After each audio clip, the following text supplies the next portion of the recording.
pegangin. Masnya? Ya boleh.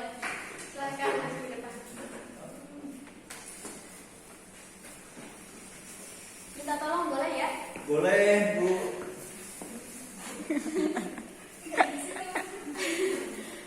Adanya di situ. Oh, mana? Ya. Materi yang pertama yaitu tentang akhlak tercela. Akhlak tercela yang pertama yaitu tentang hasad. Sudah sering mendengar ya? Hasad itu apa? Apa? Iri, terus dengki, terus panasan. Kan biasanya orang iri itu hatinya panasan ya. Oke.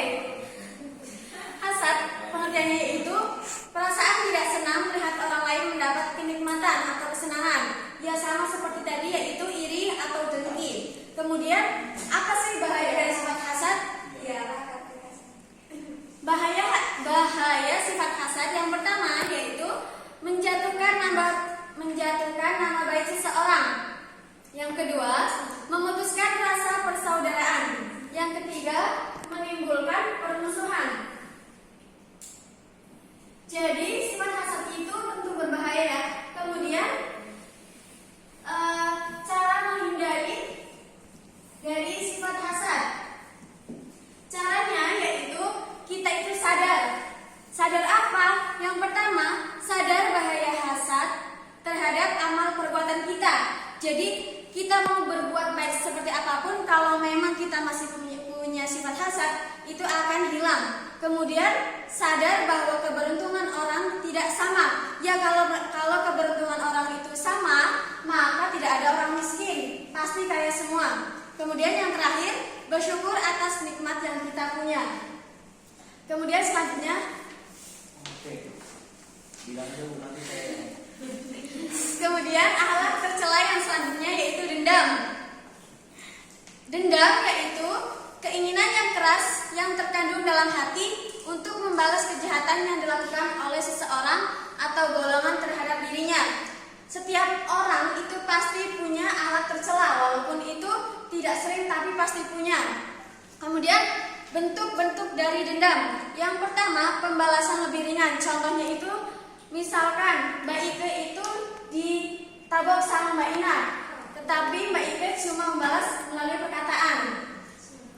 Kemudian yang kedua, pembalasan yang seimbang. Contohnya misalkan Mbak Mila ditonjok sama Mbak Alifa, Mbak Mila membalas menonjok kembali. Itu pembalasan yang seimbang.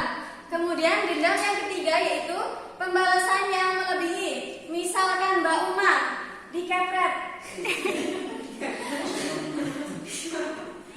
ditangkap sama Mbak Ike, terus Mbak Uma membalas Mbak Ike sampai meninggal. Itu berlebihan ya. Kemudian itu contoh. Kemudian perilaku untuk menghindari sifat dendam. Yang pertama yaitu melatih diri untuk bersabar. Karena kalau kita bersabar pasti sifat dendam itu akan hilang sedikit demi sedikit. Kemudian yang kedua, menyadari bahwa manusia bisa hilaf. Ya hilaf tapi jangan keseringan ya. Kemudian yang terakhir, menyadari bahwa kita bisa melakukan kejahatan kepada orang lain. Lanjut. Sampai sini ada yang mau ditanyakan? Tidak, belum. Oke, kita lanjut. Akhlak tercela yang ketiga yaitu hibah. Pasti di sini sering banyak yang hibah. Sering kan? Ya sering. Hibah. Apa itu hibah? Hibah yaitu membicarakan aib orang lain atau ngelendengi wong. Itu hibah, itu dosa. Kemudian apa bahaya dari sifat hibah? Yang pertama, nama baik seseorang bisa hancur. Ngelendengi wong kan pasti kejelekannya. Kemudian yang kedua, memutuskan persaudaraan di kalangan manusia. Yang ketiga, menimbulkan permusuhan dengan orang lain. Dan yang terakhir, menimbulkan perbuatan fitnah. Kemudian, bagaimana sih cara kita menghindari hibah? Yang pertama, sadar. Sadar apa? Menyadari bahwa sifat hibah adalah perbuatan dosa. Yang namanya akhlak tercela itu pasti dosa. Kemudian, menyadari bahwa kita akan mendapat adab apabila kita menceritakan aib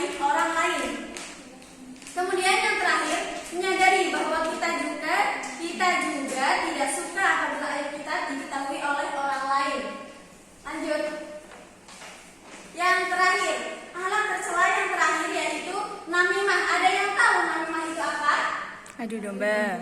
Ya, adu domba bukan adu udus loh. Adu domba. Adu domba yaitu usaha untuk membuat orang lain saling bermusuhan. Kemudian bagaimana sih cara menghindari sifat namimah? Yang pertama yaitu menyadari bahaya sifat namimah. Semua akhlak tercela itu pasti berbahaya untuk amal perbuatan kita. Kemudian menyadari bahwa namimah adalah perbuatan dosa.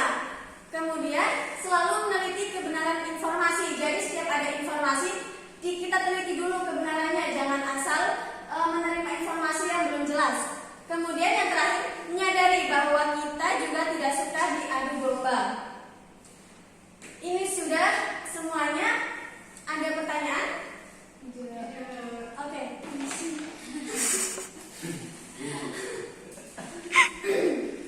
Oke, karena sudah tidak ada pertanyaan, jadi kan sudah tahu ya akhlak tercela itu dosa dan apa saja akhlak tercela dan bagaimana kita menghindari akhlak tercela tersebut. Jadi kata Imam Syafi'i itu seperti ini. Dia berkata, mendapat ridho atau mendapat persetujuan dari setiap manusia adalah sebuah harapan yang tidak akan mampu digapai. Allah saja dicaci maki sama hambanya, para malaikat dicaci maki sama manusia, dan Nabi Muhammad juga dicaci sama umatnya. Lah, kita siapa? Manusia yang penuh hina seperti ini.